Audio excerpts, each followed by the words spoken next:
Harold was 78 and had lived alone since his wife passed away 5 years ago.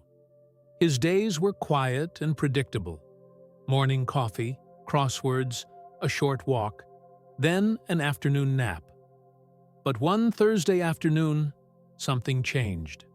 He was sitting by the window with a book when a strange feeling crept into his chest. It wasn't sharp or dramatic. It felt more like someone pressing a warm, heavy stone just beneath his breastbone. At first, he thought it was indigestion, maybe something he ate. But then came the breathlessness, as if he'd climbed stairs he hadn't actually moved toward. His forehead grew damp, and a wave of tiredness washed over him. This wasn't normal. What makes situations like this so dangerous is how easy it is to ignore the warning signs. People imagine heart attacks as intense chest pain, sudden collapse, or gripping their heart like they've seen in movies. But for older adults, and especially for women, symptoms often show up quietly, like whispers instead of shouts. There might be discomfort in the neck or jaw, pain radiating into the back or shoulder, or even nausea and dizziness. Many brush it off, assuming it's heartburn or fatigue. Harold had read once that the body often whispers before it screams. That phrase came back to him now like a memory from a dream. He sat very still, trying to measure what he felt. The discomfort was still there, as was the shortness of breath. But what made him worry most was the sense that something wasn't right, an unshakable, intuitive feeling that this was more than just a passing spell. And that feeling is important. The biggest mistake you can make in that moment is to wait. Time, quite literally, is heart muscle. Every minute that passes without action means more damage, more risk. The earlier you respond, the better your chances, not just of surviving, but of recovering well.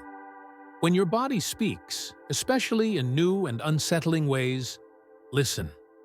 Don't second guess. Don't hope it passes. Harold slowly placed the book aside, noticing now that his hands were slightly trembling. The heaviness in his chest hadn't faded. If anything, it felt more pronounced. His instincts told him this was the moment to act. And for Harold, for anyone in that situation, what you do in the next few minutes can mean everything. Hear your body. Trust it. Then take that first vital step forward. Harold's breath came shallow now, and his heart felt like it was beating from somewhere deep in his stomach.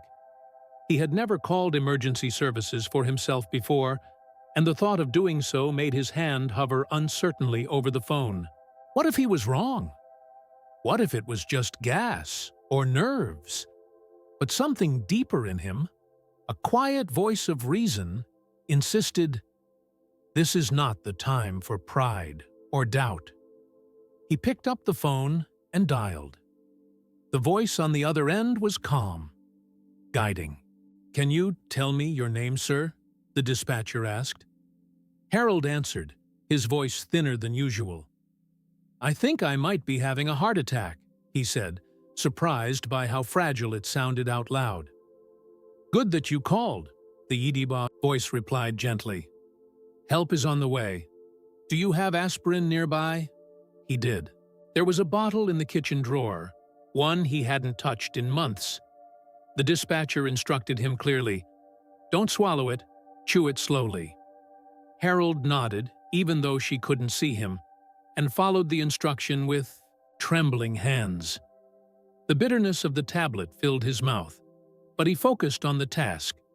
Chewing helped distract him from the fear creeping into the corners of his mind. The dispatcher stayed on the line, her tone steady, almost familiar, like an old friend walking him through the storm. "You did the right thing by calling," she said. "Try to stay as calm as you can." Harold couldn't help but think of how easy it would have been not to call, to wait and see, to convince himself it was nothing. He'd heard stories of people dying alone, not because help wasn't available, but because they hesitated. That thought was chilling. It wasn't just about surviving. It was about acting while you still could. He thought of Margaret, his wife, always reminding him to keep a small bottle of aspirin within reach. "You never know," she used to say. He smiled faintly through the anxiety, realizing she'd still been protecting him even now. It occurred to him that others might not know this simple trick. Call first, chew aspirin second. 2 small steps that could change everything. If he hadn't read about it, if he hadn't prepared, he might still be sitting there in confusion, waiting for something worse. Now he had done both. The wheels were in motion. Help was coming. And, in that simple, quiet living room, Harold had taken control of the most important minutes of his life. The aspirin had been chewed, the call made, and Harold knew now that he had done everything he could in those first critical moments. But then came the hardest part: waiting. The minutes stretched long and quiet, each one heavy with uncertainty. His instinct, strangely enough, was to get up. He felt the urge to straighten the pillows, maybe unlock the door, or fetch his ID from the hallway drawer. After all, wouldn't it help to prepare? But then he remembered something his doctor had once said. "If you ever suspect a heart attack, sit down and stay down. Movement is your enemy. Stillness is your shield." That advice now echoed in his mind with quiet authority. He slowly lowered himself into the armchair, letting his back rest fully against the cushion.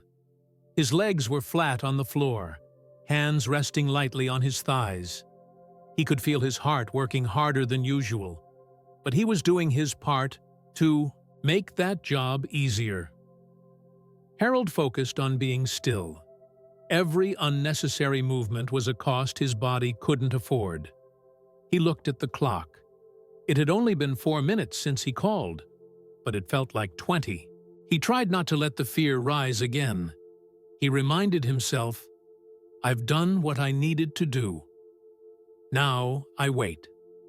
He glanced at the door and considered, for a fleeting second, getting up to unlock it. But even that, his body told him, was too much. His chest felt like it had a weight pressing down on it. Not painful, exactly, but heavy and present. He leaned his head back and closed his eyes for a moment, focusing on the silence of the room. Outside, the neighborhood went on as usual. A dog barked. A car passed. A breeze stirred the leaves outside the window. Life didn't stop, even when his did. That was a strange, humbling thought, and still, he waited. The fear hadn't gone away, but something else had arrived alongside it, a sense of clarity. He wasn't helpless.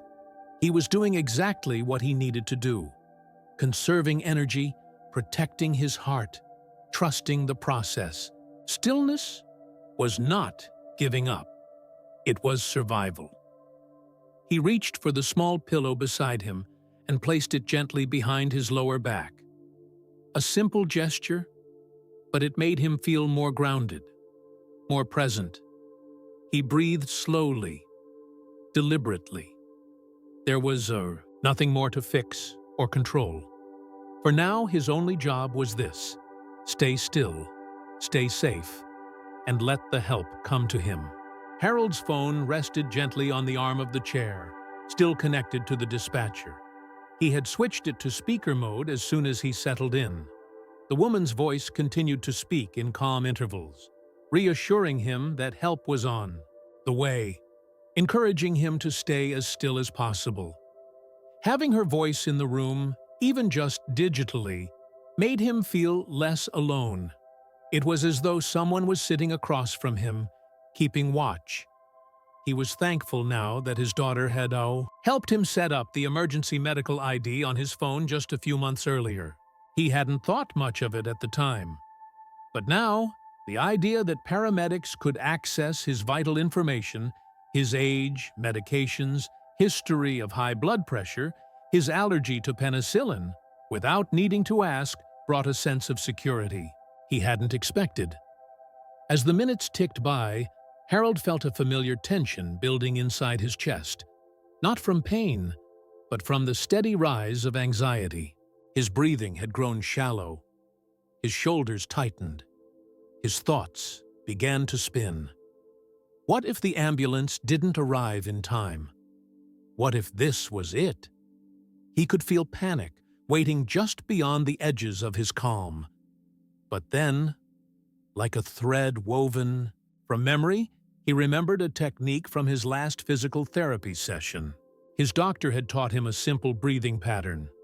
Inhale through the nose for 4 seconds, hold for just a moment, and then exhale slowly through the mouth for 6. It had seemed almost silly at the time, but now it was something solid he could cling to.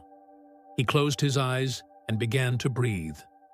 4 seconds in, he felt the air fill his chest, a pause, just long enough to catch himself. Then 6 seconds out, slow, warm, grounding. He repeated the cycle again and again. With each breath, the tension loosened. His shoulders softened. The thoughts that had raced through his mind began to slow. The fear didn't vanish, but it lost its grip. His heartbeat, though still too fast, felt more rhythmic, more manageable. Outside, a faint sound of sirens began to rise in the distance. He kept breathing, focusing only on that pattern, letting it be the bridge between fear and safety. He whispered softly, almost like a prayer, "Stay calm. Stay here." And in that quiet moment, Harold realized something. Even alone, even scared, he was not powerless. His breath was still his own, and with each steady inhale and exhale, he moved closer to life, to help, to hope.